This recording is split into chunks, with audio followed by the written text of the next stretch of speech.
દે છે એ માતાજીને હુતક લાગે કુટુંબમાં માતાજી દીકરો દે એટલે હવા મહિના મઠ મંદિર બંધ કરી દે, માતાજીના દીવાબત્તી બંધ કરી દે, માતાજીના ધૂપે બંધ કરી દે. શું માતાજીએ ગુનો કર્યો? પરિવારમાં દીકરો દીધો ઈ? મારી માં ખોડિયાલ સુમલદેવ પરમારના ઢોલિયા માથે હુયાણી થઈને આપોઆપ જેની નવખંડનો જન્મ કરાવ્યો તેથી મારી માને હુતક નહોતું લાગ્યું.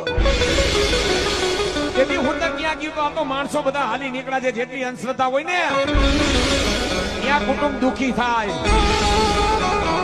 જેટલી તમે અંધશ્રદ્ધા રાખો એટલે કુટુંબ એટલું ધંધે લાગે.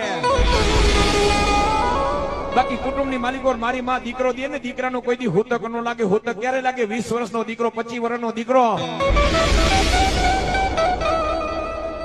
આ લોક છોડીને પરલો કોયા જાય તેથી માતાજીના મઠમાં તમે જઈને દર્શન કરજો. મારી માના તેજમાં ઝાખપ આવી જાહે. મારી માને એમ થાય કે મારી વાડીમાંથી છોડવો ઓછો થઈ ગયો, હવા મહિનો તેથી માતાજી મઠમાં નથી જાતી. મિત્રો મારી માને ત્યારે હુતક લાગે, બાકી કુટુંબમાં મારી માં દીકરો દે કોઈ દી હુતક નો લાગે. આપોઆપ નવખંડનો જન્મ કરાવ્યો તો એટલું તો નહીં પણ હારિયા તેથી નવખંડે ગર્ભવતી મારી ખોડિયાલે પાઈ દી બા.